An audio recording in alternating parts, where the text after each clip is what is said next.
What's up, guys? It's Josh here, back with another Kansas City Chiefs related video, and today I wanted to discuss my biggest takeaways from the first few practices of Kansas City Chiefs training camp in St. Joe's.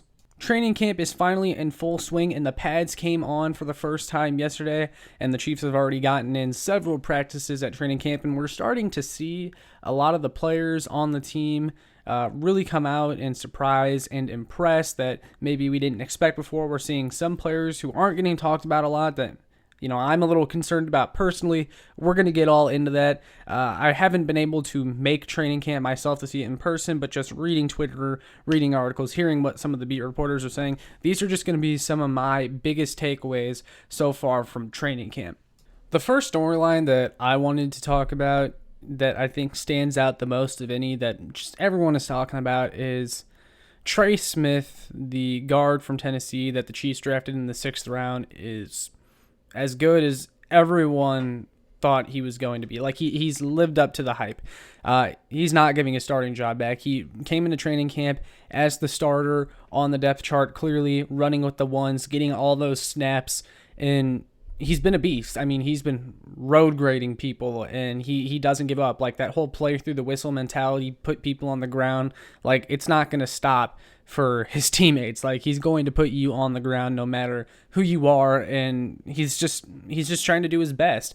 And, I've heard a lot of concern about his balance and his pad level, and, if he's going to be able to translate to the NFL level and try to limit some of those mistakes he made in college and become a better pass blocker. But the only way to let him get to that point is to let him get that experience and let him play, and I think that's what they're going to try to do. And I think he's going to be the week 1 starter, which I didn't see myself saying that like a month ago. I thought for sure it was going to be Kyle Long or LDT or heck, even Austin Blythe. He played right guard for the Rams a little bit, but I think it's Trey Smith's job to lose, man, and I don't think he's losing it. So I think that's by far the biggest storyline is everyone is coming to camp to see Trey Smith, and they're not disappointed. We'll have to see how things progress as the Chiefs get into more practices with actual pads on and how Trey Smith looks then when he's going up against these guys. But so far, I mean, he looks the part. And another concern I've heard is that, Andy Reid, is he really going to play like 3 rookies on the offensive line? Because you got Creed Humphrey, who they drafted, who is probably going to start. Then you got right guard Trey Smith and maybe Lucas Niang at right tackle. That's like 3 rookies right there. Really, though, I think people are...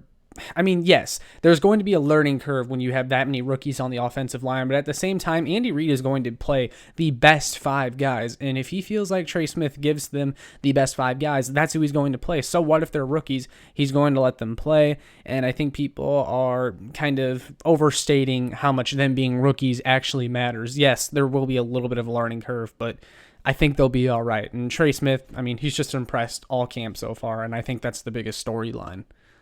Another significant development from training camp is the progression of McCall Hardman. McCall Hardman said he wanted to become a more complete receiver this offseason. I think so far he's taken those strides necessary for me to be a little bit more of a believer. I'm sure a lot of people feel that way. He's made a lot of good, really impressive catches in training camp.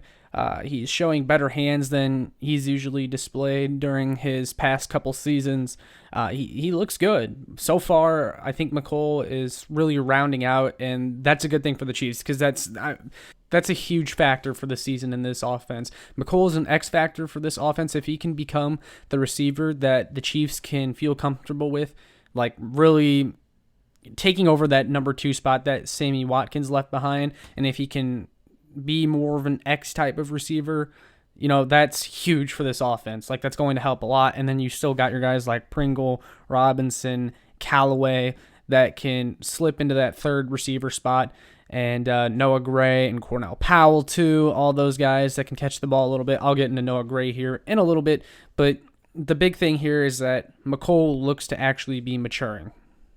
Then there's rookie tight end Noah Gray, who I mentioned just a second ago. Noah Gray is getting a lot of reps at training camp. He's getting reps with the first team, second team, third team all over. And those second and third team reps are just as important as the first team reps. The first team reps, what that means is that the Chiefs want to get Noah Gray integrated into this offense rather quickly. And the second and third team reps aren't because that, Noah Gray is supposed to be with the second and third team, or that's where the Chiefs see him. I think it means that they just want to get him as many repetitions as possible, no matter if it's with the first, second, or third team, so he can pick up the offense, so they can use him sooner rather than later and be comfortable with him. Because we always talk about, who's going to step up in the absence of Sammy Watkins and who's going to emerge as another reliable threat outside of Tyreek Hill and Travis Kelce on this offense, at least in the passing game.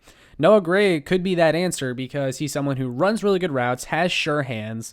He's going to be going up against a lot of single coverage. He can run a quick route, get the Chiefs a first down, be utilized in the red zone. I think that's how he's going to be used a lot as a rookie, and the Chiefs are wasting no time utilizing his skill set. Noah Gray also outright credited Travis Kelce as a mentor. That's huge. I mean, Noah Gray is coming into the best possible situation. I think the Chiefs want to trust him, which is why they're giving him so many reps. Now, you have to relax a little bit because I've seen a lot of hype and outrage and stuff over Twitter about what player is getting reps, where you can't freak out when a player gets a little bit of first team reps. Like the Chiefs are going to try out a lot of guys on all the different teams, first, second, third. Some players, they're going to get a handful of first team reps. That doesn't mean that they're going to be with the first team offense by the start of the season. It doesn't even mean that they're going to make the roster, but of course everyone's going to get their reps. That's not significant. But what is significant is when the Chiefs go above and beyond to give Gray an opportunity, someone like Gray an opportunity to get all those reps. That's significant. It's not just if a player is getting reps, it's when they're getting reps, how much they're getting reps, and where they're getting those reps from. One more positive thing I wanted to touch on before I get into some of the negatives are the play of the linebackers this training camp. Anthony Hitchens has been out a little bit, Ben Neiman as well, both of them with minor injuries. So Willie Gay and Nick Bolton have been getting a lot of reps, and both of them look like beasts. I mean, they look like what everyone wants them to look like for the next 10 years in the middle of the Chiefs defense. They're both getting picks on Patrick Mahomes in practice. They're both flying around making plays. Willie Gay looks to be taking that next step, which, again, if the Chiefs can get a side-to-side linebacker to be successful in this defense like Willie Gay, I mean, that's going to allow this defense to take the next step as well, along with Willie Gay himself taking that next step. A lot of the defense improving relies on the linebackers and Willie Gay getting better, and so far they have been looking better. Like I said, they had those interceptions in training camp, looking really good in coverage. Some of it is just because miscommunications, not exactly the linebackers making those plays, but the important thing is they're showing off those ball skills and making the plays when they're handed to them. Now, some may take that as, oh my gosh, do we need to be worried about Patrick Mahomes throwing all these interceptions in training camp? No, it's training camp. The quarterback's going to take some chances. They're going to be a lot looser and make more mistakes. Remember, before Patrick's first year starting, they were like, oh my God, he's throwing all these interceptions in mini camp or whatever it was, and none of it mattered. He went on to be the MVP. So it doesn't matter. But important thing is linebackers are looking pretty good. My first negative from training camp has nothing to do with what's on the field. My first negative, why isn't Tyrann Mathieu signed to a contract extension yet? It should be done by now. A lot of people thought, oh, just wait till training camp. They'll get it sorted out within the first few days. Still nothing. It's getting kind of late. And I've heard some of my Chiefs counterparts like Ryan Tracy at RGR Football mention, Jamal Adams is waiting on his extension too.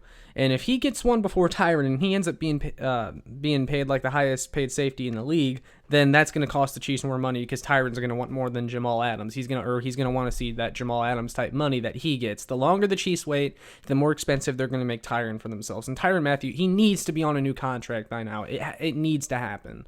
That's one of my things that I'm a little worried about. Another negative I have, this is about a specific player that I came into camp watching really closely, and I just haven't heard much about them, is defensive lineman Colin Saunders. I've said for a long time now, I'm worried about Colin Saunders' spot on this team. I don't know if he's going to be able to crack the rotation. His path to making the roster didn't get any easier when the Chiefs signed Jarron Reed. Yeah, Chris Jones will be playing out on the edge a little bit, which may free up some snaps in the middle, but that doesn't mean those snaps are going to go to Colin Saunders. He has to actually show something for the Chiefs to be comfortable putting him on the field, and I just have not heard much about him at all this camp. I haven't seen much from him. He's going to get his good reps, and people are going to be like, oh, you'll see the beat reporters tweet out, oh, Colin Saunders with a good rep versus whoever. Doesn't necessarily mean he's making the roster because of a good rep in practice. We need to see more, and I just haven't seen it yet. So I don't know what Colin Saunders' future is looking like here. One more, I guess if you want to call it negative, it's not really too negative, but Cornell Powell, I think we need to pump the brakes a little bit on him immediately being wide receiver 2 or 3 on this team. Cornell Powell is closer to being kind of in that wide receiver 3 mix with like Demarcus Robinson and Marcus Kemp, Antonio Callaway. Like he's more so there than he is, close to being like a bona fide number 3 or a number 2. I mean, it's not that he's been bad in camp or anything, but I just think people need to pump the brakes a little bit. He hasn't been magnificent. I know he's dropped a couple passes on some wide open throws. He hasn't exactly wowed much more than any of the other guys there. It's just going to take some time for him to develop. I think people were getting a little too excited about him too early. He's going to need some time to learn this offense, and I think maybe towards the second half of the season, he'll start to get a little more run. But I think we all need to slow down on Cornell Powell. I haven't heard too much about him. I've seen some clips of him here and there, but again, I'm not saying Powell's having a bad camp or anything. He just hasn't separated himself from any of the other receivers. Those are probably my biggest takeaways coming from the first few days of training camp, first several practices of training camp. I know there's a lot of players to talk about, probably still a lot of stuff I didn't touch on. And again, I haven't actually been able to make it to camp, So I haven't gotten up close and personal with these guys and can't give the perfect analysis, but just based off of what I've seen, what I've heard, what I've read, those are some of my biggest takeaways. I want you guys to leave in the comments, though, especially those of you who have been to training camp and watching these players closely, what you think, if you agree or disagree with anything that I said. Like I said, too, there's just a lot of players that I didn't even get to touch on just because there's so much. Training camp has so many different storylines. So anything I didn't touch on, would love to hear you guys and your input on those issues. But all that being said, make sure you like, share, and subscribe so more Chiefs fans can find this. And make sure you check out my work on showmefootball.com and kckingdom.com. Peace.